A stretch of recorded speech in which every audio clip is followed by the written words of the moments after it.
A time comes when Earth's atmosphere becomes too toxic for humanity to survive without the aid of special medications and masks. A corporation called Ethera holds a monopoly on a drug called AI Remedy, which they claim is a remedy that protects against the toxins. Ella is the face of the advertising campaign, promising salvation to everyone, though she herself doesn't really believe in the miracle. And yet there are people conducting independent research alongside Ethera, trying to find alternative ways to survive.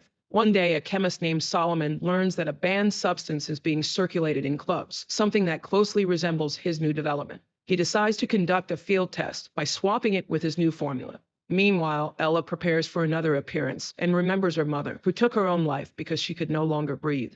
The girl doesn't like constantly being compared to her mother. On top of that, her boyfriend Tully is throwing a party tonight, and she really doesn't feel like going. Ella calls her best friend, not knowing that Gina is riding in Tully's car and that the two have started a relationship. Tully has long wanted to confess the affair to Ella, but Gina insists he not do it today, on the anniversary of Ella's mother's death. Gina and Tully enter the dealer's house to pick up the substances he sells at the club. Ella rides the subway home and tries to call her friend again. Gina finally picks up, and Ella says once more that she won't be coming to the party. Meanwhile, Tully waits for the dealer and watches a TV broadcast featuring Eric O'Connors, the son of Ethera's president and the lead scientist overseeing the development of the drug. He states that the company can fully meet demand and help anyone in need. But during the live show, a caller named Lazarus interrupts, accusing Eric of lying, claiming that the drug is only sold to the chosen few. The dealer steps away and asks Tully to wait, but Tully notices an open door to the lab where Solomon works. He sneaks in and swipes one of the vials, filled with a blue substance. At the same time, Eric leaves the studio furious about the call and assures his father that he will find and punish Lazarus. He's also been keeping an eye on Solomon and is ready to catch him as soon as his research succeeds. Meanwhile, Ella returns home and again remembers her mother. Just then, her father calls and asks her not to go anywhere. That becomes the final argument in favor of going to the party. She arrives and looks for Tully among the guests, while he sneaks off to the bathroom with Gina and offers her the new drug to try. Ella catches them and makes a scene. Gina runs off and Tully chases after her, unaware that he's dropped the vial. Ella finds the little bottle and impulsively drinks its contents. She walks into the living room and starts dancing with the first guy she sees until she spots Tully and follows him. At the same time, Eric is conducting tests on a rat, injecting it with a drug being developed by Ethera. Ella begins to feel unwell and heads to the bathroom, leaning over the toilet. The guy who's into her tries to help, but she drives him away and loses consciousness. Meanwhile, at Eric's lab, his assistant Angela reports that the caller from the TV show has been traced to another country. Ella regains consciousness and climbs into the bathtub, confused by what's happening to her body. Eric receives a call from his son Max, who lives with his mother, saying he wants to come visit. At the same time, the dealers Tully stole from arrive at his house, but they're actually members of the resistance. Upon seeing them, Tully bolts for the bathroom, but they catch up to him. Ella hides underwater and goes unnoticed. Tully claims he doesn't know where the drug went, but they don't believe him. Solomon orders them to retrieve it at all costs. After they leave, Ella emerges from the water and admits to Tully that she took and drank the drug. He runs after Solomon's people, locking Ella in the bathroom. But when they return, the girl is nowhere to be found. Tully snatches a gun from one of the guys. The man tries to take it back. A shot is fired, and Tully is wounded.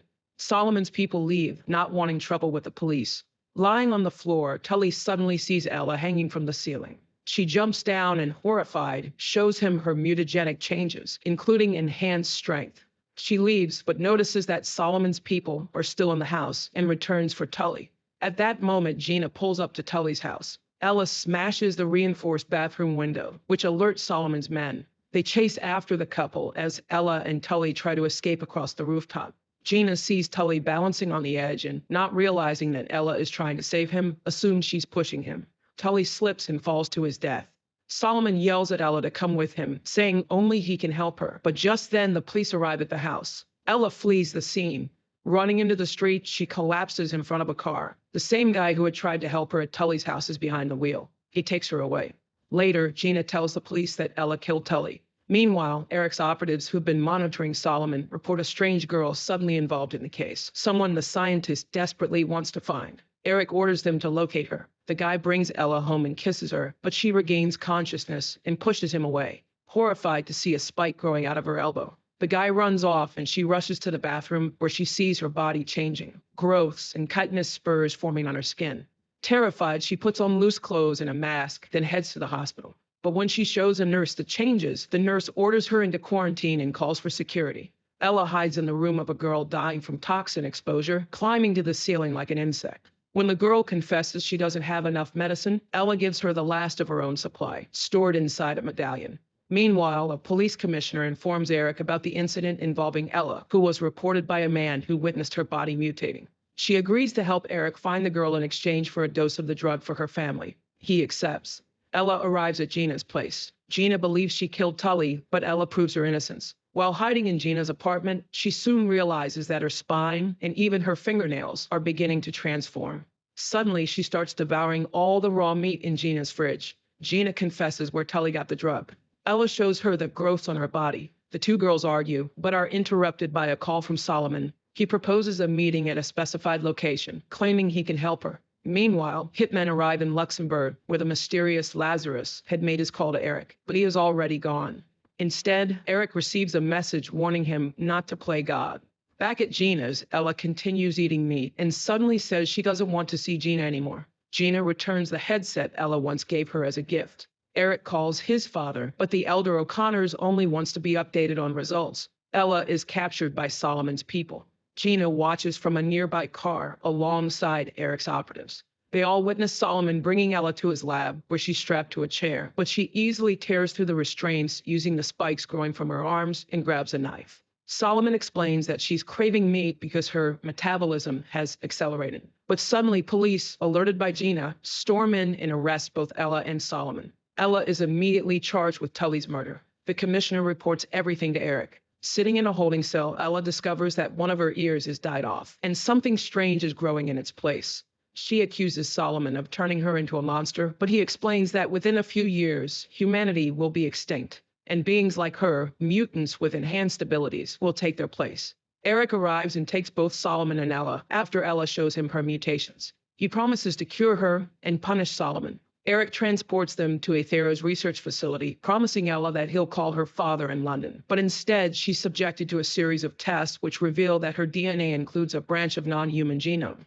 Eric tortures Solomon for information about the successful formula, but Solomon resists and refuses to reveal anything. Eric accuses him of stealing reagents worth a fortune, but this doesn't faze the scientist. Solomon believes his discovery is a great breakthrough and refuses to give it to corporate profiteers who decide who gets to live and who doesn't. He questions what makes the grandchildren of the rich more deserving than those of ordinary people. Eric orders the formula to be extracted at any cost. Meanwhile, Ella regains consciousness. Eric tells her the cause of her mutation and falsely promises to help reverse her condition if he can replicate Solomon's formula. Ella signs all the documents, but when Ella regains consciousness, her heightened hearing allows her to pick up a conversation happening behind the glass barrier. Eric is confessing to his father that she likely won't survive the extraction of the reagent from her genome. He admits he never even considered calling her father, who, being a diplomat, could cause them serious problems.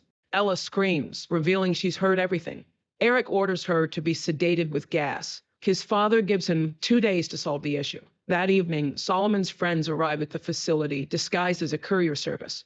Meanwhile, 2 orderlies enter Ella's room. Believing her to be asleep, they prepare to inject her with sedatives to take her to surgery, but Ella has long since awakened and broken free from her restraints. She attacks the men, demanding to know where Solomon is being held, and escapes the containment unit. An emergency alert goes out, and a manhunt for Ella begins.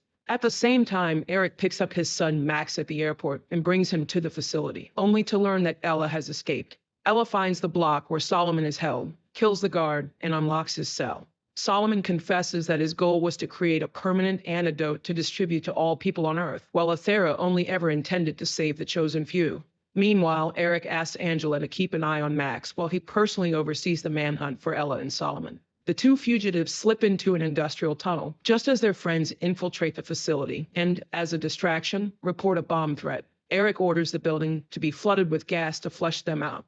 Angela demands the evacuation of all personnel, and Eric is forced to agree. He runs to his office in search of Max. Meanwhile, Solomon and Ella make their way into Eric's lab. The scientist examines the formula and realizes that Eric is pursuing the same path, trying to merge human DNA with that of a dragonfly, the only creature immune to all toxins. He could have tested the drug on animals, but people are dying, and the cure is needed urgently. Ella is beautiful, he says, despite all her mutations. His ally, Lazarus, is ready to help everyone, but not everyone has access. At that moment, the first explosion rocks the building.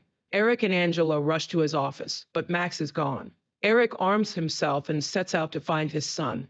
Ella and Solomon meet up with their allies, but gas starts filling the building. The group flees to the garage. However, Ella's hypersensitive hearing detects Eric's footsteps. They hide in a restroom where Ella finds a terrified Max. She promises to protect him, and the boy mistakes her for a fairy. The team is forced to take Max with them, but they're intercepted by Eric. Solomon and one of his friends make it to the elevator, while Ella threatens to kill Max with the spike protruding from her arm. Eric fires anyway, risking his son's life. Ella leaps off the stairwell, and to everyone's shock, she soars over the gap under a hail of bullets. She makes it to the elevator just in time. Max cries, accusing his father of trying to kill the fairy. Angela tries to calm him down. Meanwhile, a courier van speeds out of the garage. Eric's men give chase, opening fire. The vehicle crashes and flips over, but when the guards reach it, only the driver is inside. Ella and Solomon have escaped into the forest. Tearing through a metal fence, they race along the top of a dam, but Solomon realizes he's too weak to go on. He confesses that he took the drug as well, but in a much smaller dose. He urges Ella to find Lazarus and give him the final ingredient needed for the antidote. They say goodbye, and Ella leaps off the dam. Eric catches Solomon again, assuring him that he'll create another Ella. That same day, Gina finds a headset left in an envelope on her doorstep, the one Ella had returned to her. Solomon's friends find a way to tell the world the truth about what's happening and about Aethera's motto, mutate or die. Ella finally meets Lazarus, who turns out to be Angela, Eric's personal assistant. She offers Ella a partnership to provide the world with the choice of adaptive mutation as a means of survival. A sometimes erratic but solid dystopian thriller with decent mutation effects and a few character traits rarely seen in body horror films.